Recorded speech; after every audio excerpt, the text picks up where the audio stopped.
আপনারা যারা ভাবছেন কাল সকালে ঘুম থেকে উঠে দেখবেন সব শান্ত হয়ে গেছে, তাদের জন্য আমার কাছে একটা খুব খারাপ খবর আছে। ইরানের চারপাশটা খেয়াল করেছেন? ইরানকে ঘিরে ফেলা হয়েছে। কথাটা আমি হাওয়ায় হাওয়ায় বলছি না, এটা কোনো দাবি বা গুজব নয়, এটা অফিসিয়াল কনফার্মেশন। আমেরিকা, ইসরায়েল এবং এখন নতুন খেলোয়াড় ব্রিটেন সবাই মিলে ইরানের গলায় দড়ি পরিয়ে দিয়েছে। প্রশ্ন হলো, আমরা কি সেই ভয়ঙ্কর রাত্রির সামনে দাঁড়িয়ে? মিলিটারি পরিভাষায় যাকে বলা হয় নাইট অফ ফায়ার। প্রিয় দর্শক, আজকের এই প্রতিবেদনে আমি আপনাদের এমন কিছু প্রমাণ দেব, এমন কিছু মুভমেন্টের কথা বলবো, যা শুনলে আমার এই কথাগুলোর বাস্তবতা আপনি নিজেই অনুধাবন করতে পারবেন। স্বাগতম দর্শক বন্ধুরা, আপনাদের সকলকে আমি অনুপ বিশ্বাস। দর্শক, যুদ্ধের বাজারে গুজব ছড়ায় বাতাসের আগে, কিন্তু আমি আজ আপনাদের গুজব শোনাতে আসেনি। আমি এসেছি ডেটা, স্যাটেলাইট মুভমেন্ট এবং মিলিটারি ডিপ্লয়মেন্টের নিখুঁত বিশ্লেষণ নিয়ে।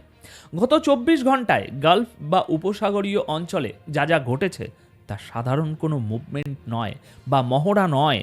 সমুদ্রের নিচে সাবমেরিন, আকাশে বোমারু বিমান আর মাটিতে ডিপ্লোম্যাটিক চ্যানেলগুলোর হঠাৎ বন্ধ হয়ে যাওয়া, সব মিলিয়ে পরিস্থিতি খুবই থমথমে। ইরান বুঝতে পারছে তারা যে সময়ের অপেক্ষা করছিল সেটা এসে গেছে, তাই তারাও আর চুপ নেই, তারাও পাল্টা হুমকি দিচ্ছে। কিন্তু আমেরিকার এই যে বিশাল প্রস্তুতি, এটা কি শুধু ভয় দেখানোর জন্য? আজকের ভিডিওতে আমরা এই জটিল ধাঁধার সমাধান করব। তবে তার আগে আজকের আলোচনার মূল 3টি স্তম্ভ বা প্রধান ব্রেকিং নিউজগুলো এক নজরে দেখে নেওয়া যাক। দর্শক, আজকের প্রথম বড় ব্রেকিং, যুদ্ধের ময়দানে এই প্রথমবার এন্ট্রি নিল ব্রিটেন। এতদিন মনে করা হচ্ছিল এটা আমেরিকা আর ইসরায়েলের খেলা, কিন্তু না, কাতারে ব্রিটিশ টাইফুন যুদ্ধবিমান ল্যান্ড করেছে। কেন জানেন? কারণ আমেরিকা যখন ইরানের ভেতরে ঢুকে হামলা চালাবে, তখন তাদের ব্যাকআপ বা এয়ার কভার দেওয়ার দায়িত্ব নিয়েছে ব্রিটেন। অর্থাৎ বিশ্বযুদ্ধের পুরনো মিত্ররা আবার এক হচ্ছে। দ্বিতীয় এবং অত্যন্ত শকিং খবর, ইরান আর রাগঢাক করছে না, সোজা ভাষায় আলটিমেটাম দিয়েছে আমেরিকা ও তার মিত্রদের। ইরানি মিডিয়া এবং রেভলিউশনারি গার্ড পরিষ্কার বলে দিয়েছে, ইসরায়েল যদি ইরানে হামলা করে তবে তার দায় আমেরিকাকে নিতে হবে। আর তখন যুদ্ধ শুধু তেল আবিবে সীমাবদ্ধ থাকবে না, মধ্যপ্রাচ্যের যেখানে যেখানে মার্কিন ঘাঁটি আছে সেগুলোকে জ্বালিয়ে দেয়া হবে। অর্থাৎ তারা আমেরিকানদের তাদের বেস থেকে দূরে থাকার সতর্ক বার্তা দিয়েছে। তৃতীয় এবং সবচেয়ে গুরুত্বপূর্ণ সিগন্যাল, গতকাল ডোনাল্ড ট্রাম্পের মেসেজ।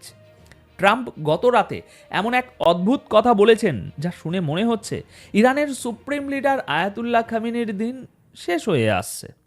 ট্রাম্পের ইশারা, তিনি ইরানের জনগণের ক্ষতি চায় না, তার টার্গেট শুধুমাত্র সাপের মাথা। তো চলুন এই খবরগুলোর গভীরে যাই এবং দেখি পর্দার আড়ালে আসলে কি রান্না হচ্ছে। দর্শক, প্রথমে ইরানের দাবিটা বিশ্লেষণ করি। ইরানি মিডিয়া, ভালো করে শুনবেন, এটা ইরান সরকারের অফিসিয়াল কনফার্ম খবর, কোনো সোশ্যাল মিডিয়ার খবর নয়। ইরানি মিডিয়া তাদের নাগরিকদের এবং প্রতিবেশী দেশগুলোকে বলেছে আমেরিকান ঘাঁটিগুলো থেকে দূরে থাকো। এর মানে কি? এর মানে ইরান জানে ইসরায়েল একা আসবে না, ইসরায়েলের হাত ধরে আমেরিকা আসবে। ইরানের এই হুমকি যে তারা মার্কিন ঘাঁটি উড়িয়ে দেবে, এটাকে হালকাভাবে নেওয়ার সুযোগ নেই। ইরান জানে তাদের পিঠ দেওয়ালে ঠেকে গেছে। যখন কোনো বিড়ালকে আপনি কোণঠাসা করবেন, সে বাঘের মতো আক্রমণ করবে। ইরান এখন সেই মোডে আছে। তারা বলছে, তোমরা যদি আমাদের আকাশসীমায় ঢোকো, আমরা তোমাদের মাটিতে পুঁতে ফেলব। কারণ তারা দেখছে তাদের চারপাশে আকাশ ধীরে ধীরে বন্ধ হয়ে যাচ্ছে। গালফ রিজিয়নের এয়ার স্পেসগুলোতে সিভিলিয়ান বিমানের বদলে এখন যুদ্ধ বিমানের রাজত্ব চলছে। এবার আসি দ্বিতীয় পয়েন্টে, যা অনেকেই মিস করে যাচ্ছে। কাতারে ব্রিটিশ রয়্যাল এয়ারফোর্সের টাইফুন যুদ্ধবিমান কেন? দেখুন, গতকাল 23শে জানুয়ারি সকালবেলা ব্রিটিশ ডিফেন্স মিনিস্ট্রি একটা ছবি পোস্ট করে জানায় যে তারা কাতারের আল উদিদ এয়ারবেসে টাইফুন ফাইটার জেটস মোতায়েন করেছে। অফিসিয়ালি তারা বলছে এটা কাতারের নিরাপত্তার জন্য ডিফেন্সিভ গ্যারেন্টি। সিরিয়াসলি, কাতারের নিরাপত্তা? কাতারকে আক্রমণ করতে যাচ্ছে কে ভাই? আসল ঘটনা ভিন্ন। মনে রাখবেন, যুদ্ধের সময় কেউ সত্যি কথা বলে না। সামরিক বিশ্লেষণে এটাকে বলা হয় টাস্ক শেয়ারিং। আমেরিকা তাদের F-15 এবং F-35 স্টেলথ ফাইটার এবং B-2 বোমারু বিমানগুলো ব্যবহার করবে ইরানের ভিতরে ঢুকে নির্দিষ্ট টার্গেটে আঘাত আনার জন্য, যাকে বলা হয় অফেন্সিভ মিশন। আর এই সময় মার্কিন বিমান ঘাঁটিগুলো যাতে অরক্ষিত না থাকে বা মার্কিন বোমারু বিমানগুলো যখন ফিরে আসবে তখন তাদের পাহারা দেওয়ার জন্য দরকার এয়ার কাভার। সেই পাহারাদারের কাজটাই নিয়েছে ব্রিটেন। অর্থাৎ ব্রিটেন সরাসরি বলছে, আমেরিকা তোমরা ভিতরে ঢুকে মারো, আমরা বাইরে পাহারা দিচ্ছি। এর মানে ব্রিটেন এখন আর দর্শক নয়, তারা এই যুদ্ধের সক্রিয় পার্টনার। এখন আমি আপনাদের কিছু টেকনিক্যাল ডেটা দেব, যা শুনলে আপনার গায়ের লোম দাঁড়িয়ে যাবে। এটাকে আমি বলছি ধ্বংসের প্রস্তুতি। গত কয়েকদিনে আমেরিকার বিমান বাহিনীর মুভমেন্ট খেয়াল করুন। 20 জানুয়ারি থেকে 22 জানুয়ারির মধ্যে কাতারের আল উদিদ ঘাঁটিতে একের পর এক KC-135 স্ট্যারাটো ট্যাঙ্কার ল্যান্ড করেছে। আপনারা জিজ্ঞাসা করতে পারেন, ভাই ট্যাঙ্কার দিয়ে কি হবে? এরা তো বোমা মারে না। ঠিক, এরা বোমা মারে না, কিন্তু এরা আকাশে উড়ন্ত যুদ্ধবিমানকে তেল দেয়। যখন আপনি দেখেন কোনো জায়গায় একের পর এক রিফিউলিং প্লেন বা ট্যাঙ্কার জড়ো করা হচ্ছে, তার একটাই অর্থ, বোমারু বিমানগুলোকে অনেক দীর্ঘ সময় আকাশে থাকতে হবে এবং অনেক দীর্ঘ পথ পাড়ি দিতে হবে। এই বিমানগুলো তখনই আনা হয় যখন লং রেঞ্জ স্ট্রাইক বা দূরপাল্লার আক্রমণের পরিকল্পনা থাকে। শুধু তাই নয়, জর্ডানের এয়ারবেসে এবং সমুদ্রের মাঝে ডিয়াগো গার্সিয়া দ্বীপে C-17 গ্লোবমাস্টার কার্গো বিমানগুলো নামছে। ডিয়াগো গার্সিয়া নামটা মনে রাখবেন, এখান থেকেই আমেরিকার B-2 স্পিরিট বোমারু বিমানগুলো টেক অফ করে। C-17 গ্লোবমাস্টার কোনো ছোটোখাটো বিমান নয়, এর পেটের ভেতর আস্ত একটা হেলিকপ্টার বা ট্যাঙ্কের স্কোয়াড্রন ঢুকে যেতে পারে। এত বড় বড় বিমান, এত তেল, এত লজিস্টিক, আমেরিকা কি এগুলো পিকনিক করার জন্য ওখানে জড়ো করছে? কোটি কোটি ডলারের তেল পুড়িয়ে এই মুভমেন্টগুলো কি শুধুই প্রেশার পলিটিক্স? না দর্শক, আমার অভিজ্ঞতা বলে কেউ এত টাকা খরচ করে না শুধু ভয় দেখানোর জন্য। ভয় দেখানোর জন্য একটা টুইট যথেষ্ট, কিন্তু যখন C-17 নামে তখন বুঝতে হবে কিছু একটা ঘটতে যাচ্ছে। আচ্ছা, এবার আসি ডোনাল্ড ট্রাম্পের কথায়। গত রাতে তিনি এক অদ্ভুত কথা বলেছেন। তিনি বলেছেন, আমি খ্যামিনিকে কিছু বলতে চাই না, তারা জানে আমরা কিসের দিকে তাকিয়ে আছি। They know what we are looking at. দর্শক, এই লাইনটা ডিকোড করা খুব জরুরি।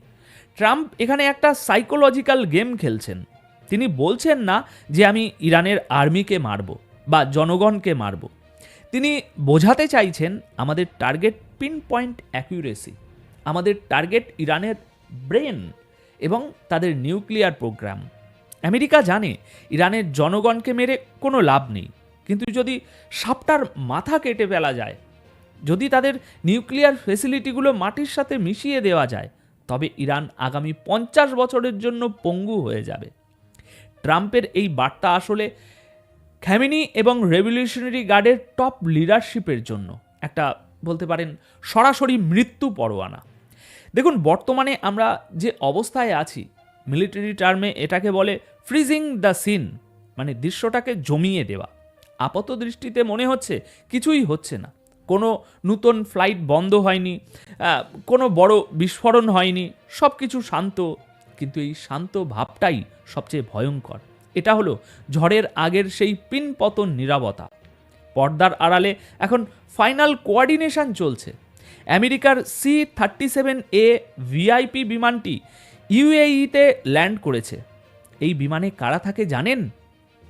জেনারেলরা নয়, এই বিমানে থাকে তারা যারা যুদ্ধের ব্লুপ্রিন্ট ফাইনাল করে, যারা ঠিক করে যুদ্ধের পর তেলের খনিগুলো কে পাহারা দেবে, এয়ারপোর্টগুলো কিভাবে সচল রাখা হবে। আর যখন এরকম ম্যানেজমেন্ট টিম মাঠে নামে, তখন বুঝতে হবে অপারেশন শুরু হতে আর মাত্র কয়েকদিন বাকি। এখন আপনারা বলতে পারেন, ভাই কেন কেন আমেরিকা নতুন করে এই যুদ্ধ বাঁধাতে চাইছে? দেখুন, উত্তরটা খুব সহজ এবং খুব নিষ্ঠুর। আমি আগেও বলেছি, ভেনিজুয়েলা ছিল শুধু স্টার্টার। আসল মেন কোর্স বা প্রধান খাবার হলো ইরান। আমেরিকা এবং পশ্চিমা বিশ্বের এই যুদ্ধের মেশিনারির মুখে রক্তের স্বাদ লেগে গেছে। মনে রাখবেন, এটা শুধু আইডিওলজি বা নিরাপত্তার প্রশ্ন নয়, এটা পিওর বিজনেস। যদি ইরানে অস্থিরতা তৈরি করা যায়, যদি পুরো মধ্যপ্রাচ্যকে ভয়ের চাদরে মুড়ে দেওয়া যায়, তবে সৌদি আরব, ইউএই, কাতার সবাই দলে দলে দলে দলে দলে দলে আমেরিকার কাছে আসবে। কি করতে? অস্ত্র কিনতে। ইতিহাস দেখুন, পাকিস্তান যখন নিউক্লিয়ার বোমা বানিয়ে ফেলেছিল, তখন তাদের আর কেউ ঘাঁটতে সাহস করেনি। আমেরিকা চায় না মুসলিম বিশ্বে আর কোনো দেশ, বিশেষ করে ইরান, সেই নিউক্লিয়ার ক্লাবে প্রবেশ করুক। কারণ একবার যদি ইরান পারমাণবিক শক্তিধর হয়ে যায়, তখন আর তাদের সাথে ধমক দিয়ে কথা বলা যাবে না। তখন তাদের সাথে সমানে সমান টেবিলে বসে কথা বলতে হবে। আর আমেরিকা এটা কিছুতেই হতে দেবে না। তারা চায় আজীবন এই দেশগুলোর উপর ছড়ি ঘোরাতে। তাই ইরানকে ধ্বংস করাটা তাদের অস্তিত্ব রক্ষার পাশাপাশি তাদের ব্যবসার জন্যও জরুরি। দর্শক, মানচিত্র বিশ্লেষণ করে, বিমানের গতিবিধি দেখে এবং নেতাদের বডি ল্যাঙ্গুয়েজ পড়ে যা বুঝলাম, ইরানকে চারপাশ থেকে সম্পূর্ণভাবে ঘিরে ফেলা হয়েছে। ইংরাজিতে যাকে বলে এনসার্কেলমেন্ট ইজ কমপ্লিট। আমেরিকার career strike group Abraham Lincoln ওমানের কাছে অবস্থান করছে। ব্রিটেনের টাইফুন কাতারে রেডি। জর্ডানে আমেরিকার কার্গো বিমান নামছে। ডিয়াগো গার্সিয়া থেকে B-2 বোমারু বিমান ওড়ার অপেক্ষায়। আর ইরানের ভেতরে টার্গেট লক করা হয়ে গেছে। দেখুন, জিওপলিটিক্সের এই দাবা খেলায় সাধারণ মানুষের আবেগের কোনো মূল্য নেই। এখানে মূল্য শুধু তেলের, ক্ষমতার এবং অস্ত্রের। এখন আপনাদের কাছে আমার প্রশ্ন, আপনারা কি মনে করেন, ট্রাম্প কি যাওয়ার আগে সত্যি সত্যি বোতামটা টিপে দিয়ে যাবেন, নাকি এটাও একটা বিশাল বড় আন্তর্জাতিক নাটক? কমেন্ট করে আপনাদের মতামত অবশ্যই জানাবেন, কারণ আপনাদের প্রতিটি মতামত এই আলোচনার গভীরতা বাড়ায়। আর হ্যাঁ, যারা এখনও সাবস্ক্রাইব করেননি, এখনই সাবস্ক্রাইব করে বেল আইকনটি চেপে দিন, কারণ আগামী কয়েক ঘন্টা বা কয়েকদিন আমাদের চ্যানেলে প্রতি মুহূর্তের আপডেট আসতে থাকবে। আমার প্রেডিকশন হলো, এই আক্রমণটি কোনো ঘোষণা দিয়ে বা ঢাকঢোল পিটিয়ে হবে না। এটা হবে মধ্যরাতের অন্ধকারে। প্রথম আঘাতটি আসবে ইরানের কমিউনিকেশন সিস্টেম এবং র্যাডারের উপর, যাতে তারা অন্ধ হয়ে যায়, এবং তারপরেই টার্গেট করা হবে তাদের নিউক্লিয়ার ফেসিলিটিগুলো। কোনো গ্রাউন্ড ট্রুপস বা সেনাবাহিনী মনে হয় না মাটিতে নামানো হবে। যুদ্ধটা হবে সম্পূর্ণ আকাশপথে এবং রিমোট কন্ট্রোলে। আমেরিকা এই যুদ্ধটা লড়বে না ইরানের মাটি দখলের জন্য, তারা লড়বে ইরানকে 20 বছর পিছিয়ে দেওয়ার জন্য। তাই চোখ রাখুন খবরে, আর চোখ রাখুন আমাদের চ্যানেলে।